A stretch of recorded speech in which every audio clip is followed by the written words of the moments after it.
Assalamualaikum warahmatullahi wabarakatuh. Alhamdulillahirabbil alamin wassalatu wassalamu ala Rasulillah. Bertemu lagi di channel Ratnasari Kimia. Sebelum kita mulai belajar, kita awali dulu dengan berdoa ya. Nah, ketika kalian nanti menyimak video ini sampai selesai, jangan lupa untuk dicatat ya, ikatlah ilmu dengan menulisnya. Kali ini kita akan membahas komponen larutan penyangga basa. Nanti penyangga basa terdiri atas dua komponen, penyangga basa lemah dengan asam konjugasi dan basa lemah dengan asam kuat. Nah, bagian yang ketiga ini kita akan membahas komponen penyangga basa itu apa aja, ada dua ya. Nah, yang pertama penyangga basa, yang disebut penyangga basa maka basanya harus lemah. Nanti dia ada dua jenis, dua-duanya sama-sama mengandung basa lemah. Bedanya di temennya, yang satu temennya dicampur dengan asam konjugasi atau garamnya, yang kedua dicampur dengan asam kuat. Nah, campuran penyangga basa yang pertama ini asam konjugasinya disebut juga dengan garamnya. Artinya di sini adalah garam dari basa lemahnya. Sedangkan campuran penyangga basa yang kedua ini, nah itu nanti ada syaratnya. Nah, komponen penyangga basa yang pertama, campuran basa lemah dengan asam konjugasi atau dengan garamnya. Nyanya ini adalah garam dari basa lemahnya. Apa maksudnya? Coba kita simak contoh berikut ini ya. Yang pertama, NH4OH. Ini adalah basa lemah. Belakangnya OH ya, dia adalah golongan basa lemah. NH4Cl depannya bukan H, berarti bukan asam. Belakangnya bukan OH, berarti bukan basa. Berarti NH4Cl adalah garam. Nah, kita lihat, adakah ion yang sama, ion garam ini dengan ion basa lemahnya?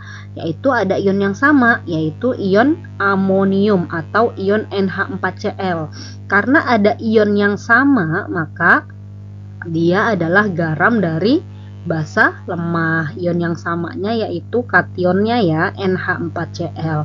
Maka campuran yang pertama adalah penyangga basa.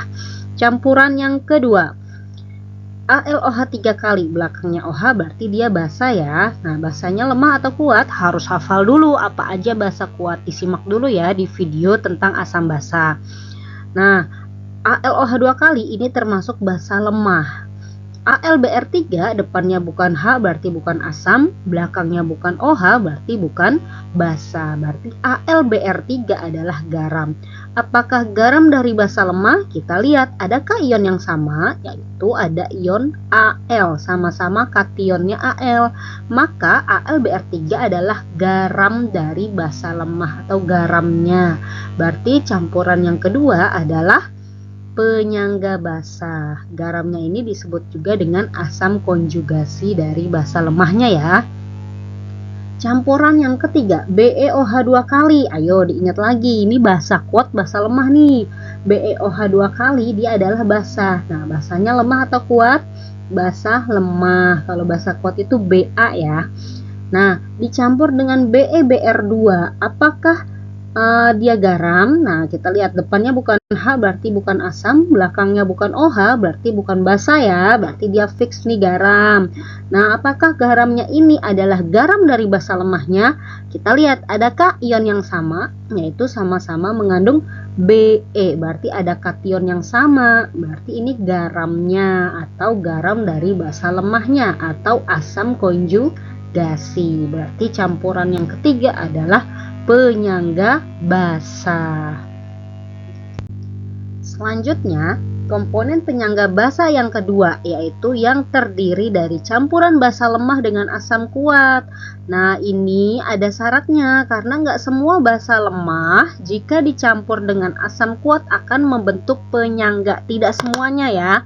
Nah, bagaimana campuran ini bisa termasuk penyangga? Harus memenuhi syarat. Syaratnya apa? Mol basa lemahnya harus lebih besar dari mol asam kuatnya, harus. Karena kalau tidak lebih besar, atau jumlah molnya sama, berarti dia bukan penyangga, jatuhnya nanti dia terjadi hidrolisis garam ya. Nah, syarat campuran ini membentuk penyangga, syaratnya mol basa lemahnya harus lebih besar dari mol asam kuat. Nah, contohnya 50 ml NH4OH 0,3 molar dicampur dengan H2SO4 50 mili 0,1 molar. Kita tulis dulu reaksinya ya. Akan menghasilkan garam plus air kan ya. Airnya itu dari OH pada basa dan H pada asam membentuk air H2O. Nah, garamnya berarti sisanya NH4 sama SO4. Nah, karena SO4 2- berarti NH4-nya 2 kali SO4. Nah, kita setarakan dulu ya. NH4-nya di kanan ada 2, di kiri ada 1, maka supaya setara kita kali 2. S-nya udah sama-sama 1, berarti koefisien ini 1 ya. Kita cek H-nya, 4 tambah 1 5 kali 2 10 tambah 2 12. Nah, ini H di kanan sudah 8, supaya 12 kurang 4 berarti H airnya kita kali 2. Nah, reaksinya sudah setara.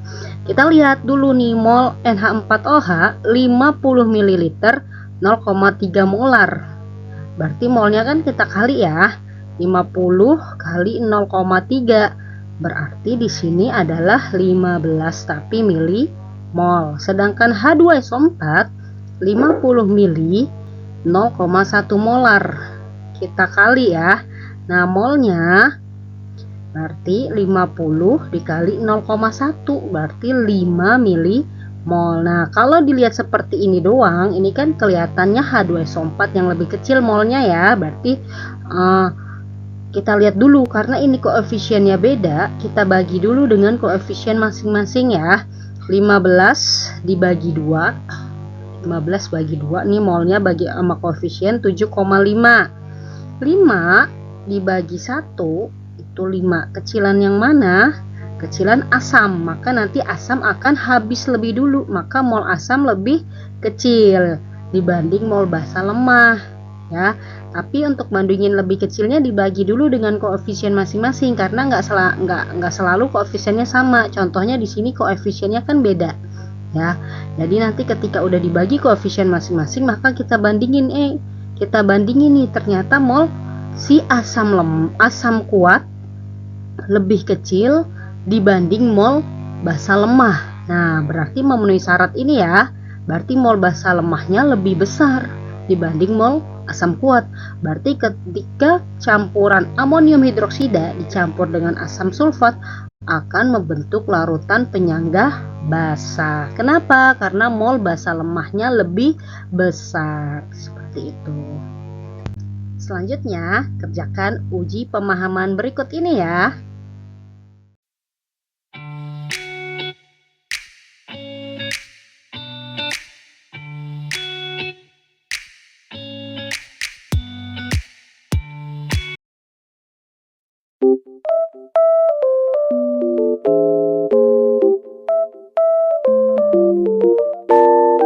Cukup sekian video kita kali ini, kita tutup dengan doa. Subhanaka Allahumma wa bihamdika asyhadu alla ilaha illa anta astaghfiruka wa atubu ilaik. Alhamdulillahirabbil alamin. Terima kasih telah menyimak video ini sampai selesai. Semoga bermanfaat. Dan jika ada kesalahan, kritik, saran, masukan dan perbaikan bisa ditulis di kolom komentar atau dikirim ke email ratna997@guru.sma.belajar.id. Assalamualaikum warahmatullahi wabarakatuh.